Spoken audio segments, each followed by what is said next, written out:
Well, I like the new intro.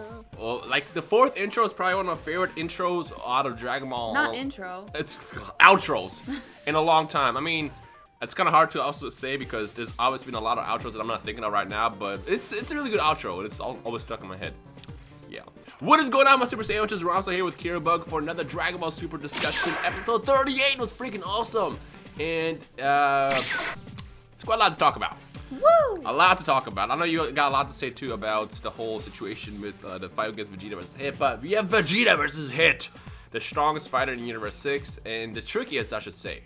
So, leading up to it, I'm trying to remember everything I want to discuss first before because I didn't write anything down this time, and usually I try to write stuff down to know what to discuss, but leading up to the fight, let's talk about that last. Let's talk about a couple of details that were thrown on in this episode. The first detail is the revelation of Monaka and his big secret. Turns out, his entire time, Monaka is a fraud. Useless. He is basically a Hercule or something. He's not strong at all. He actually has been frozen in fear. I discussed it in my video this past weekend. You probably saw a bunch of Dragon Ball YouTubers talking about it. And the whole spiel with Monaka was he was added to motivate Goku and Beerus to become, Goku and Vegeta to basically get stronger and win the tournament. That was a shock to me. Yeah, that was a shock to me too. I said he was a god of destruction or something, or next god. So it was interesting to see that's how that turned out. So yeah, the jig is up. So the fight starts, and Aaron's trying to figure out what is it that hit about him that makes him so special. How is he hitting Vegeta and attacking him so flawlessly? I mean, Goku even talks to freaking Jocko, who has these amazing god eyes. He has like 120 vision or 020 vision, whatever is the best possible. Something crazy. Something crazy. And even he can't see what's happening. Like, he just says he disappears right before he attacks.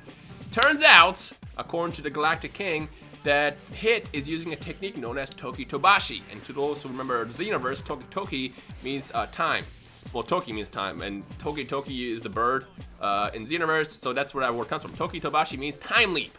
So essentially, what freaking Hit is doing, which reminds me of Guldo. Hit is essentially freezing time for 0.1 second, which is enough time for him to, he freezes time, it's enough time for him to hit you in the vital points. His entire time, all he is doing to Vegeta is hitting on the vital points until he gets knocked out. And unfortunately, that's exactly what happens. Vegeta gets knocked out. I know Vegeta fans, you're going to be hurting after this one, but you got to give it up to the man. He has defeated Vegeta, he has defeated Kabe in an amazing blow, and on top of that, he did to Frost what we wanted to see happen to Frost. Frost hurt us. Did Frost hurt you? Yes. Frost hurt all of us. Hurt me. Yeah, and personally. Yeah, and it's time for him to step down for a second. I mean, at the end of the day, this is Dragon Ball, of course, and Goku's always going to be the hero, regardless of who he wants to be the hero, and he's out. But it was still an epic fight, and in the process of the battle actually happening, Goku gets a chance to kind of figure out what's going on, what his ability is, and from there, you can kind of counterattack. Now, the question is, let me ask you a question. Based on Vegeta being great with strategy, and obviously he's a better strategist than Goku is, right. Do you think that Vegeta could have defeated, or not defeated, but had a better chance fighting Hit knowing that that's what he was doing? Because like the thing that the Vegeta could not figure out during the entire fight until he got knocked out was that he just has to know what's going on. Right. That's a really tough question because, I mean, I don't know.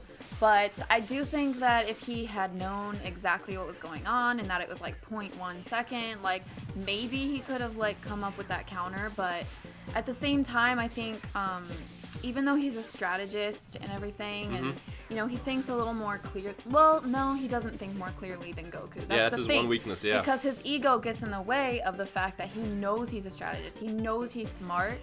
And that can get in the way of actually being open to new possibilities, and that's where Goku's strength is, because he's so like dumb and free-spirited that he's actually open to receiving more information and coming up with more ideas, or just like being able to see those kinds of strategies. So that's why I think Goku was able to come up with that so quickly. Good point. So we learned two things about Hit. Number one, he's old. He is over 1,000 years old. And it's funny because Goku makes a joke. It's like, hey, because he says that Goku's naive and young, and Goku's all like, hey, I'm a lot older than you think. To which Hit reveals, well, I'm 1,000 years old. Oh, yikes, you're my senior. I like how he showed respect to him. Yeah, right. The other thing that it's been revealed about Hit is that he's strong. He's the strongest person in Universe 6, but it's not implied whether or not he's strong because he's strong or because of his ability. Because based on what Vegeta says, he discovers that all he has to do is knock out Hit once. So it looks like if you hit really hard just one time, that should be the battle. So he tries to do that at one point before he gets knocked out. He tries to grab his arm, to which he still, again, did not know what the ability was, which is why he got freaking punched in the gut, and then he was out. So it looks like all that Goku has to do in the next episode is just get that good hit on him.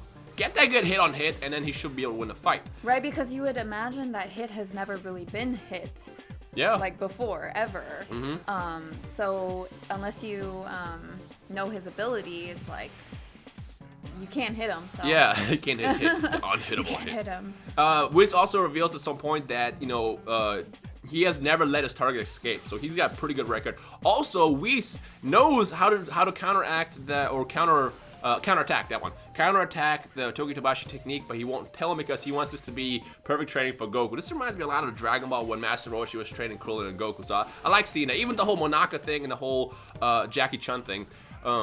I like the fact that he's letting Goku figure out on his own, to which of course Beerus is pissed. That's when they actually reveal the whole Monaka thing. It's like, oh, the whole training thing, like, at least we have our strongest warrior in Universe 7. Haha. It's like, oh, you mock me right now, because he's not that strong. But yeah, it's exciting. And then when Goku jumps in, he kind of like, he doesn't want transforming. He also reveals again that transforming to Super Saiyan Blue takes a lot of stamina out of you, which is surprising because they've been using Super Saiyan Blue for quite some time now. It's been a bunch of years, especially since they were inside the time chamber. And even now, it still takes a lot of stamina to transform, which is something that we as the community didn't really know about just because we all assumed that it was kind of mastered, but it's not. When I say mastered, I think like Super Saiyan and Cell Saga. If you guys remember, Gohan and Goku stayed Super Saiyan the whole time. That's mastering Super Saiyan, but with Super Saiyan Blue, it still takes quite a bit of stamina to transform. With that said, the second that Goku gets into the ring against Hit, he doesn't want to transform quite yet just because he wants to figure out how to beat him first. I mean, Hit tells him to transform. Also, what I like about Hit, Hit has, in a way, some respect for both Goku and Vegeta because the second Vegeta steps in the ring, he tells him to surrender because he has no chance. Whereas I feel like if it was anybody else, he would have just kind of done his thing, knocked him out, and then walked away. But for some reason, he has respect for them. On top of that, he even reveals that Vegeta is the first person to take that many hits from Hit without going down. So I feel like he kind of respects them. So it's going to be a pretty cool fight. And up until this point, we all kind of assumed that Hit has to be a bad guy. Maybe he's a good guy. Honestly, he's just an assassin. He's a mercenary. That's what he's just. I think he's very neutral. Yeah, he's very neutral. I mean, whoever pays him the highest. And obviously, we know that the reason why he wants to win this tournament is to get the Champa Cube, which will not only allow him to travel across the universe at will, but also across universes. So basically, he's going to get the money because he'll be able to get freaking jobs across all the universes, which is kind of cool. That's a nice, cool. Yeah, it's a nice little vehicle to have there, the transportation of the gods. But ultimately, Goku gets in the ring with him, and I love this part. Goku gets in the ring with him, takes a couple hits, and then starts blocking. Now, this is the one weakness with the Tokitobashi. Unlike Guldo, which is kind of funny because I feel like Guldo's time stop ability is a lot more powerful than that one because he can actually just basically freeze time and hold his breath. As long as he can hold his breath, he can freeze time, which to me is more stronger. And you guys know how I feel about Guldo. To also watch my Dokkan videos, Guldo. The weakness with Tokitobashi is if you have 0.1 second to freeze time, you only have a limited amount of movements. With that said, Goku is able to figure out where Hit's going to go next based on that movement, and that's how he's able to start blocking his attacks, which surprised him. Now we're ready to go all out in this fight because at that second, when Goku figured out the weakness, he got a hit on Hit. He scratched his face, and now it's going to get real. So next week it's going to get pretty exciting, and Goku has a brand new technique. Now, I'm so excited to see that. I already know what the technique is. She doesn't yet, so I'm not going to talk about it. Yeah. He looked like he was like stoned though. It was weird. Oh, well, that was what was that? That background reminded me of when he attacked what's the name? Frost. That was Hit's attack. Remember when he attacked Frost when that stuff came out and then he just like knocked him out? It looked like he was doing that to Goku, but that's not Goku's special ability. His special ability. Don't say anything. I'm not gonna say anything about it. But based on how I think it's going to work, if it's the way that I talked about in my video a couple days ago, it's going to be incredible, and that's all he really needs. Because remember, all you have to do to hit is hit him once. Hit him once and hit him hard, knock him out, and then you can win a fight. And we know that I believe next week is when it's going to end. I think. I might be wrong. It might the fight, not the arc. The fight might end next week. And again, if my theories are correct, Hit is awesome, but his ability is basically his strength. And once you get past that strength, you can't rely on just one thing. It's like fighting in Pokken and relying about using burst attacks, or playing in Street Fighter V and relying on your special attacks. You can't just rely on your special ability. You have to have. If it's always worked though. if it's always worked. Yeah, like Who's to Botamo, for say? example. Botamo has a great ability being able to send damage to other dimensions that doesn't hurt him, but he can't fight. So I feel like what Hit needs to do is after this fight, if he, of course, loses or wins, because we don't know what's going to happen. I know what's going to happen, but if we don't know what's going to happen, I want to talk about it. He needs to go home and, figure out how to use his ability and his body all together. Although, then again, he might know that. I'm just kind of assuming that he doesn't really know because he's just been kind of relying on that ability too much. But I wonder if he's immortal. That's well, because he's lived for 1,000 years. Like, he's gotta be. Yeah, well, the thing is if you can control time, technically you can slow down your. You should theoretically be able to slow down your aging rate. Oh. So that's why my theory is with that. Like the reason why he, and what's funny about Hit being a time skipper essentially is his outfit reminded me so much of the stuff that we saw in Xenoverse. It's like his outfit reminded me of the Xenoverse, the Xeno Trunks outfit, kind of mixed with Mira. It's funny that he's a time skipper, and it reminded me of like that, like those clothing in that game. But yeah, I feel like because he's a time skipper, he can kind of slow down his aging rate in a way. I mean, we don't know how it works. But maybe he got the Dragon Balls. I don't know. Maybe he wants the Super Dragon Balls. Well, he can't get the Super Dragon Balls because that goes to shop. I was going to say, maybe if he was to get the Super Dragon Ball wish, he would wish for the perfect ability to control time, which would be awesome.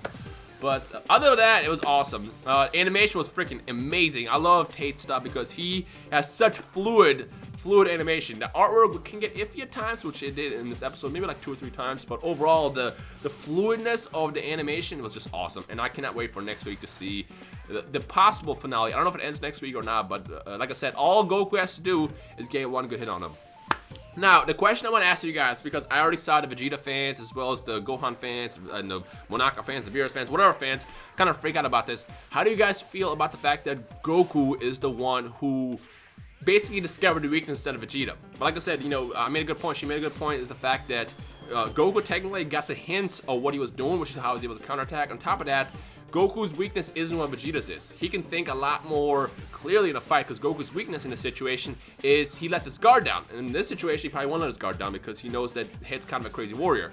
Whereas Vegeta is too hot-headed. He kind of like tries to focus on his pride. Like he can't really think straight and fight. Stupid curl up here.